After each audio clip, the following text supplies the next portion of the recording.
I know that I said I was gonna not bring this backup laptop this week, but I don't know. Something tells me I just should. I haven't done anything with the tablet yet to update it, so I'm just gonna bring it.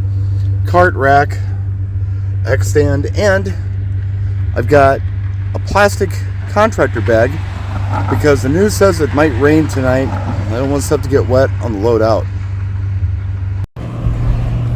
Ooh, look at that sky. I'm going in early, but I'm doing the same thing I did last week. Picking up my daughter, gonna have her drop me off out front, and then come get me after the shift's over.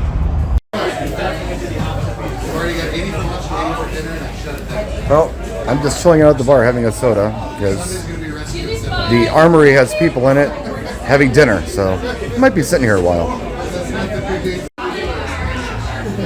So all my stuff will sit here until the booth is cleared out. This is the old DJ booth. It's now a server area. So I'm waiting for these folks to get done eating. Should be a while. But I can set up. It's still early though. Alright, I'm in. Just booted up. Gotta get the program open.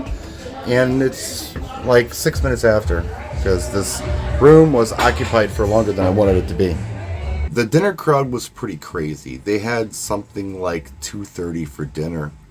After dinner, it slowed down significantly, but it was still better than last week.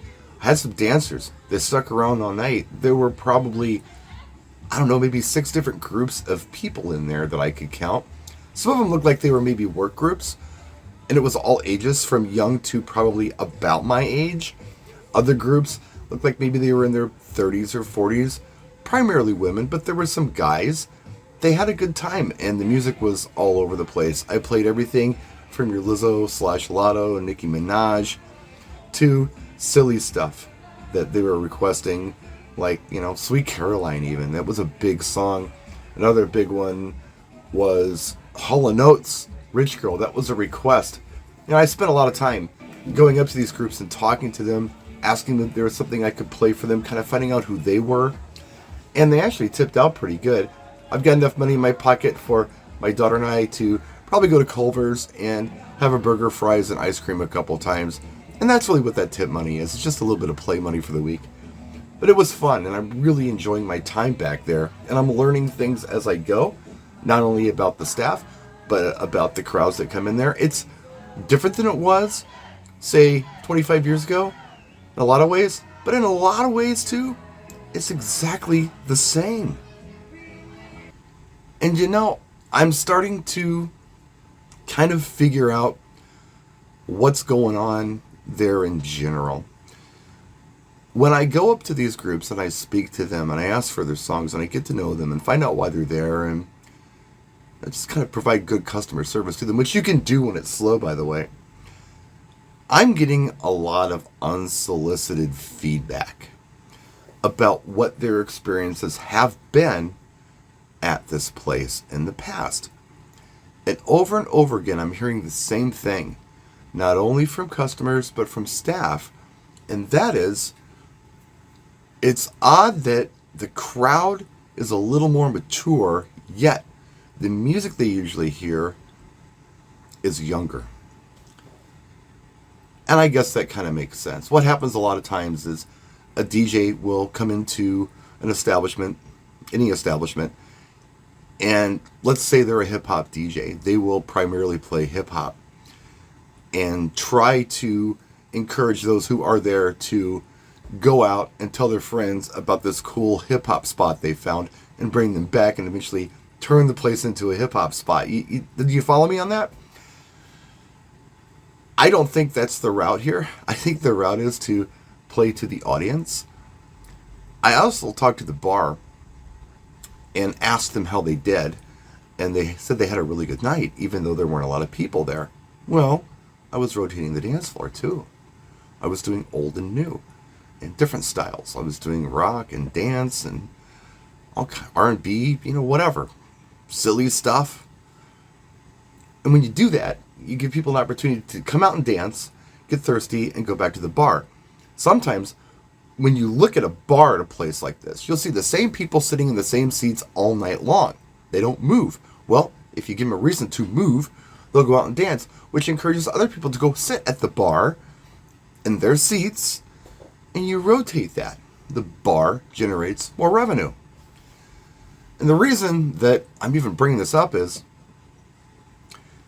this is a business, right? I mean, everybody's an artist. I understand that. You want to go out and artistically express yourself as a DJ. But ultimately, working in places like this is a business. The more money everybody makes, the more money you as a DJ can make. It's a win-win if you know what you're doing and you play to the audience in front of you. And you mix it up, and you rotate the bar, and you provide good customer service. When I first started working there, over 30 years ago, I remember my very first night. The GM came up to me and he told me, he said, look, we've been around since 1966. We're an institution in this town. What we are not is a local destination for anybody. We are a tourist establishment.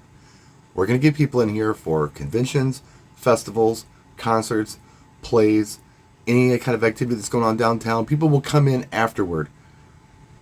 Maybe people from out of town will come and check it out. If you're in town staying at a hotel and you get in a cab and you say, hey, where can I go that's interesting for food or drinks or dancing?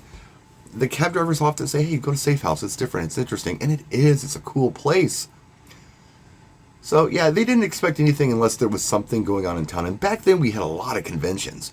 We're starting to get them again, but it's not like we used to. I didn't accept that in my 20s. And whenever there were locals in there, I played to the locals. And it didn't take too long to start getting regulars in on the nights that I worked, which were Fridays. That was my night. I'm the new guy. I can't go in there and make too much noise. And I don't know who these other DJs are. I haven't met them yet. I don't really even think anybody from there is on my social media to even see any of this stuff. So I'm not trying to throw anybody under the bus. Somebody in my comment section said, way to throw people under the bus, by saying they're playing younger music to an older crowd. I mentioned it on Facebook, and somebody thought that was kind of mean-spirited of me to do. One thing I will do, if asked, I won't go in there and start saying what's what. But if anybody asks me what's going on and how can I fix things, the first thing I'm going to do is try to fix what's there. It's my first thing. It's like, all right, this is a problem, so let's try to fix this. If there's a DJ in there who doesn't quite understand how the business of clubs work, maybe we can have a conversation about it. Maybe we can change some things. I want to help them. I want to help everybody there. I don't want to hurt anybody.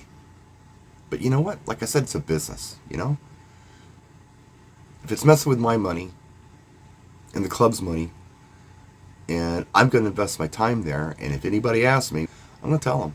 In the meantime, I'm making observations, and I don't know everything, but I've got some ideas, and I'm having fun in the meantime. Lots of fun. Back next Friday, and then after that, I got a Friday off. So, anyway, that's it. Hope you guys enjoyed this. Questions, comments, whatever you got, right down here, of course.